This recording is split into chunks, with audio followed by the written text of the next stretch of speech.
Friends, welcome to national driving institute. നാഷണൽ ഡ്രൈവിംഗ് ഇൻസ്റ്റിറ്റ്യൂട്ടിൻ്റെ യൂട്യൂബ് ചാനലിലേക്ക് നിങ്ങൾക്ക് എല്ലാവർക്കും സ്വാഗതം.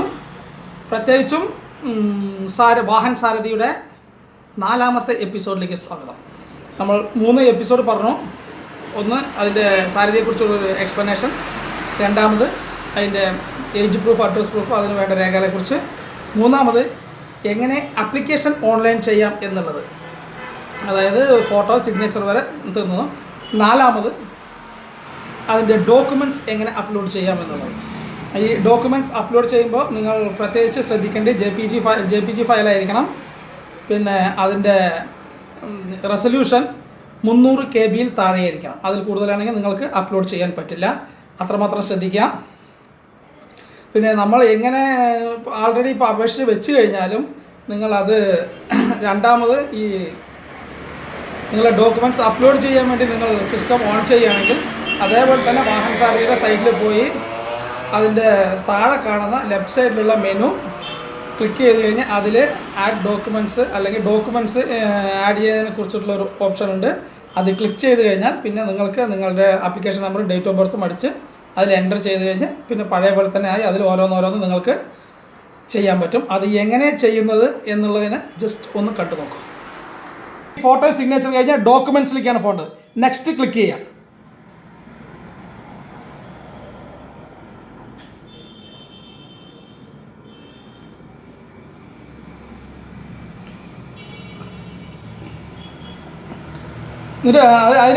അതിൽ കണ്ട അപ്ലോഡ് ഫോട്ടോ ആൻഡ് സിഗ്നേച്ചറിന് അവിടെ കണ്ട. ഇനി അടുത്ത് ചെയ്യേണ്ടത് ഇവിടെ ഒരു പുള്ളി വന്ന് കിടക്കുന്നുണ്ട്. അടുത്ത് ഇതാണ് ചെയ്യേണ്ടതെന്ന് അറിയാനാണ് ഇത് പുള്ളി വന്ന് കിടക്കുന്നത്.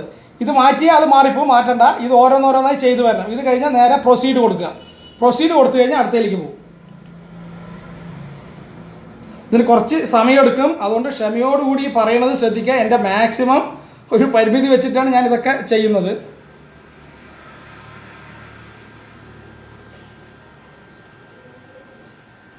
അത് വന്ന ശേഷം അവിടെ ഓക്കെ കൊടുക്കുക.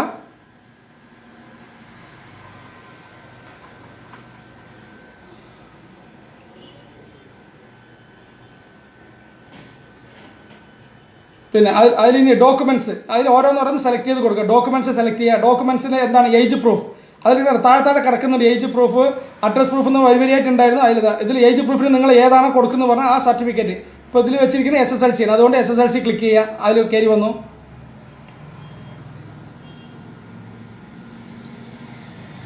ഇനി ഓക്കെ.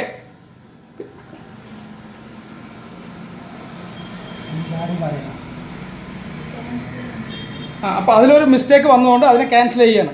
അപ്പോൾ ക്യാൻസൽ അടിച്ചു. ഞാൻ ക്യാൻസൽ പ്രസ് ചെയ്യും. അതിൽ ചെയ്തതിൽ ചെറിയൊരു മിസ്റ്റേക്ക് വന്നു. അതുകൊണ്ടാണ് എനിക്കത് പുറകിലേക്ക് വരേണ്ടി വന്നു.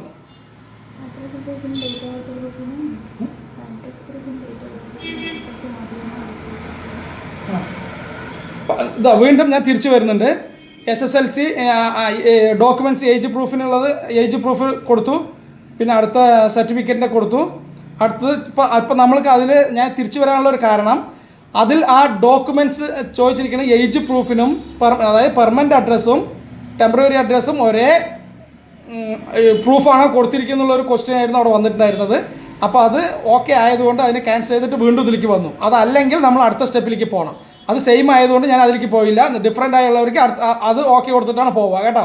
ഇനി ഇതിൽ അപ്ലോഡ് ചെയ്യാനുള്ള ചൂസ് ഫയൽ, ഈ ഏജ് പ്രൂഫിന് SSLC പ്രൂഫ് ഒരേതായതുകൊണ്ട് അത് നമ്മൾ ചൂസ് ചെയ്യാണ്. ചൂസ് ചെയ്ത് നമ്മൾ ആൾറെഡി ഞാൻ അവിടെ ചെയ്ത് വെച്ചതിൽ പോയിട്ട് ക്ലിക്ക് ചെയ്ത് അതിൽ വന്നു. ഇനി അതിനെ അപ്ലോഡ് കൊടുക്കണം.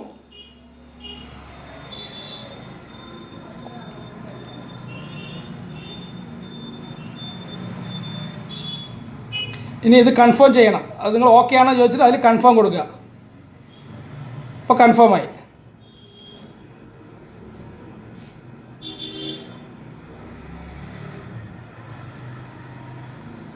ഇപ്പോൾ അതിപ്പോൾ കണ്ട ആൾറെഡി ഇപ്പോൾ അതിൽ വന്നിട്ട് കണ്ട എല്ലാം കാണിക്കേണ്ട ഏജ് പ്രൂഫ്, SSLC സർട്ടിഫിക്കറ്റിൻ്റെത് അത് സേവ്ഡ് ഓക്കെ ആയി. ഇനി നെക്സ്റ്റ് ചെയ്ത് കഴിഞ്ഞാൽ ഇനി അടുത്ത സ്റ്റെപ്പിലേക്ക് പോകും.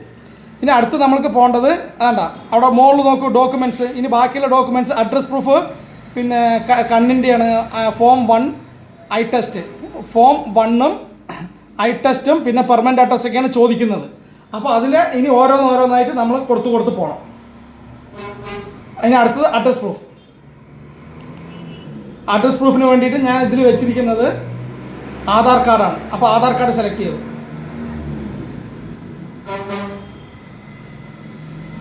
അപ്പോൾ അത് ഇതേപോലെ അങ്ങോട്ടില്ല. അതിപ്പോൾ selected proof is applicable address proof present permanent address. അപ്പോൾ അവർ വീണ്ടും അതിൽ പറയാണ് ഇത് രണ്ടും സെയിം ആണ് കൊടുത്തിരിക്കുന്നത്, ശരിയല്ലേ ഓക്കെ അല്ലേ ചോദിക്കുകയാണ്. അപ്പോൾ അത് നമുക്ക് ഓക്കെ ആണെന്ന് അറിയാം. അത് ആക്കി അല്ലെങ്കിൽ മാത്രമേ ഓക്കെ അടിച്ച് പോയാൽ മതി. ഇതിപ്പോൾ ക്യാൻസൽ അടിച്ച് വീണ്ടും തിരിച്ചു വരണം. എന്നിട്ട് നമ്മൾ ഫയൽ ചൂസ് ചെയ്യണം. അതിന് വെച്ച ഫയൽ ഏതാണ്? അതാണ് ആധാറിൻ്റെ ആൾറെഡി ചെറിയ കാർഡാണെങ്കിൽ അതിന് A4 സൈസിലേക്ക് നിങ്ങൾ കറക്റ്റാക്കി വെക്കണം അപ്ലോഡ് ചെയ്യും. അതെൻ്റെ വേറെ വീഡിയോയിൽ ഞാനത് പറഞ്ഞിട്ട് വ്യക്തമായിട്ട്. എന്നിട്ട് അപ്ലോഡ് കൊടുക്കുക.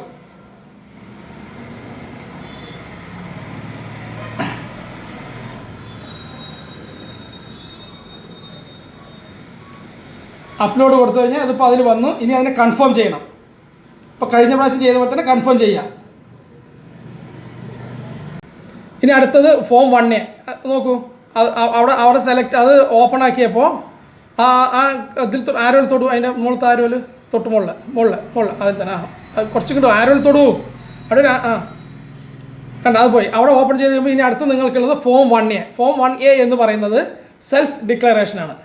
ആ സെൽഫ് ഡിക്ലറേഷനിൽ നിങ്ങൾ ആൾറെഡി കമ്പ്യൂട്ടറിലോ അല്ലെങ്കിൽ മൊബൈലിലോ എടുത്തു വെച്ചിട്ടുണ്ടാവും. അത് നോക്കാം അതെങ്ങനെ ചെയ്യണമെന്നുള്ളത്. അത് സെലക്ട് ചെയ്യണം. അടുത്തതിൽ വന്നിട്ട് വീണ്ടും അത് തന്നെ വീണ്ടും സെലക്ട് ചെയ്യണം.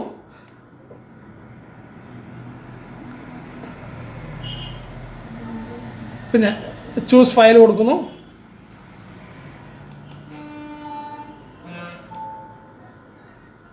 ചൂസ് ഫയൽ പറയുമ്പോൾ നമ്മൾ എവിടെയാണ് സേവ് ചെയ്ത് വെച്ച് അവിടെ. അതാണ് ഫോം 1A സെൽഫ് ഡിക്ലറേഷൻ. അതായത് നിങ്ങളുടെ എബിലിറ്റി എന്താണെന്നുള്ളത് യെസ് ഓർ നോ കൊണ്ടുള്ള ഒരു പേജാണ്.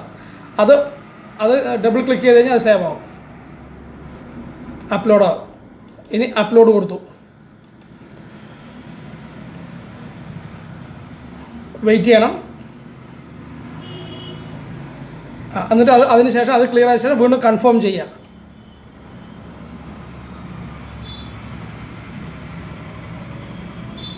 ഓക്കെ. ഇനി വീണ്ടും ആ ഡോക്യുമെൻറ്റ്സിൻ്റെ അതിൽ പോയിട്ട് ആ ആരോ ക്ലിക്ക് ചെയ്തിട്ട് ഓപ്പൺ ചെയ്ത് നോക്കി. ഇനി അതിലെന്താ ബാക്കിയുള്ളതെന്നുള്ളത്. Eye test certificate.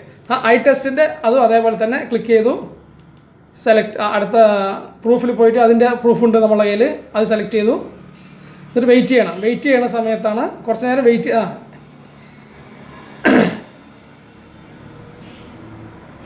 ഇനി ചൂസ് ഫയൽ. അതും ആൾറെഡി ഇതേപോലെ തന്നെ നമ്മളവിടെ സെലക്ട് ചെയ്ത് ആൾറെഡി നമ്മൾ സേവ് ചെയ്ത് വെച്ചിട്ടുണ്ട്. അതിനെ പോയി ഡബിൾ ക്ലിക്ക് ചെയ്ത് കഴിഞ്ഞാൽ അതിലേക്ക് ചൂസാകും. ചൂസായി കഴിഞ്ഞാൽ അപ്ലോഡ് കൊടുത്തു കഴിഞ്ഞ ശേഷം കൺഫേം ചെയ്യാൻ ഒന്നുകൂടെ അവരെ ചോദിക്കും. ഓക്കെ ആണെങ്കിൽ ഒന്നുകൂടെ കൺഫേം ചെയ്യാം, അല്ലെങ്കിൽ ബാക്കപ്പ് ആവാം.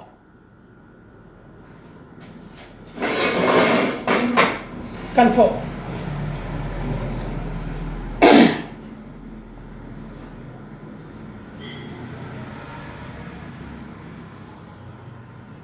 ഇനി വീണ്ടും ഡോക്യുമെൻറ്റ്സിൽ വന്നു.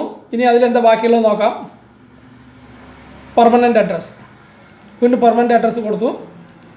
അതിന് നമ്മൾ ആൾറെഡി പെർമനൻ്റ് അഡ്രസ്സും ടെമ്പററി അഡ്രസ്സും ഒരേ അഡ്രസ്സ് തന്നെയാണ് കൊടുത്തിട്ടുണ്ടായിരുന്നത്. ഏതാണ്? ആധാർ കാർഡ്. അത് സെലക്ട് ചെയ്തു. വെയിറ്റ് ചെയ്ത് കഴിഞ്ഞാൽ കുറച്ച് നേരം വെയിറ്റ് ചെയ്തിട്ട് അത് സെറ്റായി വരാം. നമ്മൾ കൊടുക്കുന്നതെല്ലാം അവിടെ അപ്ലോഡ് ആകുന്നതാണ്. ആ ടൈമിംഗ് ആണത്. ഇനി ചൂസ് ഫയൽ. ആധാർ സെലക്ട് ചെയ്യണു. ഈ ആധാർ നമ്മളെപ്പോഴും നിങ്ങളൊരു A4 ഷീറ്റിലാക്കുമ്പോൾ ആധാറിൻ്റെ ചെറിയ ഭാഗങ്ങളുണ്ടല്ലോ, ചെറിയതാണ് പറഞ്ഞാൽ അതിനെ ഒന്ന് മുകളിലും ഒന്ന് താഴെയും വെച്ചിട്ട് ഒരു A4 സൈസിലാക്കും കേട്ടോ. അതല്ലെങ്കിൽ പിന്നെ ഈ വലിയ നീളത്തിലുള്ള നമ്മൾ സാധാരണ ഫുള്ളായിട്ടുള്ള ആധാറിൻ്റെ സൈസ് ആണെങ്കിൽ അതിന് അപ്പുറം ഇപ്പുറം വെച്ചിട്ട് A4 ഷീറ്റിലാക്കിയിട്ട് വേണം നമ്മൾ ചെയ്യാൻ. A4 ഷീറ്റിലാക്കുകയാണെങ്കിൽ നമുക്ക് എല്ലാത്തിനും സൗകര്യമുണ്ട്.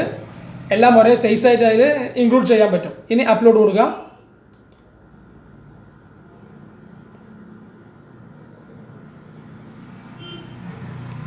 അത് ഈ ആധാറിൻ്റെ ചെയ്യുമ്പോൾ ഫോട്ടോഷോപ്പിൽ പോയി തന്നെ നമ്മൾ ആ രണ്ടും കൂടെ ഒരു പേജിലാക്കണം.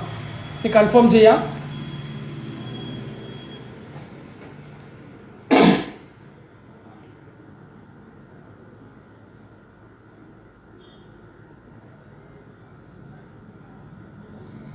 എല്ലാ ഡോക്യുമെൻറ്റ്സും successfully. All documents are uploaded successfully. കണ്ട എല്ലാം സേവ് ചെയ്ത് ടിക്കായി വന്നു.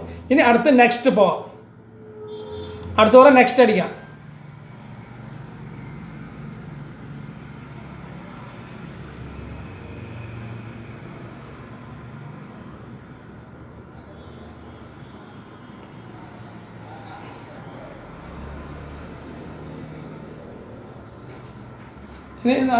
പിന്നെ ഫീ പേയ്മെൻറ്റ്. ഇനി അടുത്ത് നമുക്ക് ഫീസ് പേയ്മെൻറ്റ് ചെയ്യേണ്ടതാണ്. ആദ്യത്തെ നോക്കൂ, ഫിൽ ആപ്ലിക്കേഷൻ നമ്മൾ ആദ്യം ചെയ്തു, പിന്നെ അപ്ലോഡ് ഫോട്ടോ ആൻഡ് സിഗ്നേച്ചർ ചെയ്തു, പിന്നെ അത് കഴിഞ്ഞ് അപ്ലോഡ് ഡോക്യുമെൻറ്റ്സ് ചെയ്ത് കഴിഞ്ഞു. ഇനി അടുത്ത് നമ്മൾ പോകുന്നത് ഫീസ് അടയ്ക്കാനാണ്. ഫീസ് നമ്മൾക്ക് ഇപ്പോൾ അടയ്ക്കുകയാണെങ്കിൽ അടയ്ക്കാം, അതല്ലാന്നുണ്ടെങ്കിൽ ഇതോടുകൂടി ക്ലോസ് ചെയ്ത് വെച്ചിട്ട് പിന്നീട് പൈസ ഉള്ള സമയം ചിലപ്പോൾ ഇപ്പോൾ ഇതൊക്കെ ചെയ്ത് വരുമ്പോഴേക്കും നമുക്ക് ഫീസ് അടയ്ക്കാനുള്ള പൈസ നമ്മളെ ബാങ്ക് ബാലൻസിൽ ഇല്ലാതിരിക്കുക, അത് ചെയ്യാതിരിക്കുക പറ്റുകയാണെങ്കിൽ ഇനി നിങ്ങൾക്ക് അടുത്ത അക്ഷയ സെൻറ്റർ വഴി അവിടെ പോയിട്ട് ഈ ആപ്ലിക്കേഷനൊക്കെ ഡൗൺലോഡ് ചെയ്തെടുത്ത ശേഷം അവിടെ പോയിട്ടും ചെയ്യാം കേട്ടോ. പ്രൊസീഡ്. അടുത്ത് പ്രൊസീഡ് കൊടുത്തു. അപ്പോൾ ഇനി ഫീസിൻ്റെ അതിലേക്ക് വരും.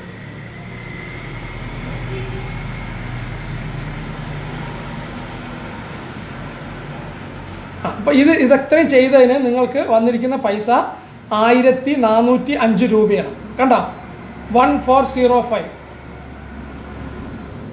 അത് ഇനി അത് ബാങ്ക് ഇവിടെ ബാങ്ക് ഉണ്ട്. ബാങ്ക് സെലക്ട് ചെയ്യണം.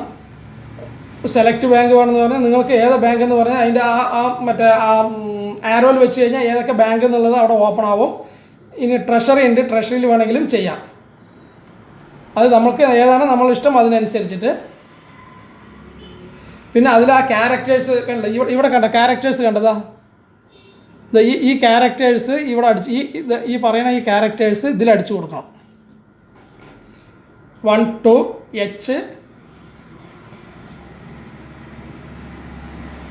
3 AB അത് അടച്ചു കൊടുത്തു കഴിഞ്ഞാൽ അടുത്തേക്ക് പോകും. അത് നമുക്ക് പേ നൗ, ഇപ്പോൾ പേ ചെയ്യുകയാണെങ്കിൽ ഇപ്പോൾ പേ ചെയ്യാം, ഇനി പിന്നീട് പേ ചെയ്യുകയാണെങ്കിൽ പിന്നീട് പേ ചെയ്യാം. ഇപ്പോൾ ഞാൻ തൽക്കാലം നിങ്ങൾക്ക് ഇതിന് വേണ്ടിയിട്ട് ഞാൻ ഒരു ഡെമോ കാണിക്കാനായിട്ട് ഒരു ആപ്ലിക്കേഷൻ ചെയ്തതാണ്. അപ്പോൾ നമ്മൾക്ക് പേ ലേറ്റർ, ഇപ്പോൾ ഞാൻ അത് പേ ചെയ്യുന്നില്ല, പേ ലേറ്റർ അടിച്ച് പോകണു. നിങ്ങൾക്ക് പൈസ ഉണ്ടെങ്കിൽ നിങ്ങൾക്ക് പേ നൗ, അത് നിങ്ങൾക്ക് ഡെബിറ്റ് കാർഡ് വഴിയോ നെറ്റ് ബാങ്കിങ് വഴി എങ്ങനെ വേണമെങ്കിലും ചെയ്യാം, അല്ലെങ്കിൽ അടുത്ത അക്ഷയ സെൻറ്ററിൽ പോയിട്ടും ചെയ്യാം. അപ്പോൾ ആ സമയത്ത് നിങ്ങൾ പേ നൗ കൊടുക്കാതെ പിന്നീട് ചെയ്യുന്ന കാര്യത്തിൽ പേ ലേറ്റർ കൊടുക്കുക അല്ലേ.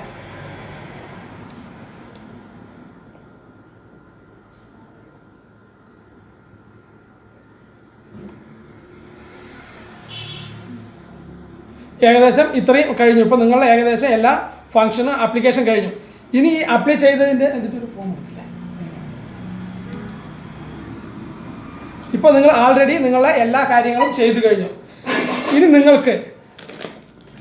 ഇനി അടുത്തത് നിങ്ങൾക്ക് ഈ പേയ്മെൻറ്റ് എങ്ങനെയാണ് ചെയ്യുക എന്നുള്ളത് ഞാൻ എൻ്റെ അടുത്ത വീഡിയോയിൽ അതിനെക്കുറിച്ച് വ്യക്തമായി കാണിച്ചത്. ഇപ്പോൾ എങ്ങനെ ഒരു ആപ്ലിക്കേഷൻ ചെയ്യുക എന്നുള്ളതാണ് ഇപ്പോൾ ഞാൻ കാണിച്ചിട്ടുള്ളത്.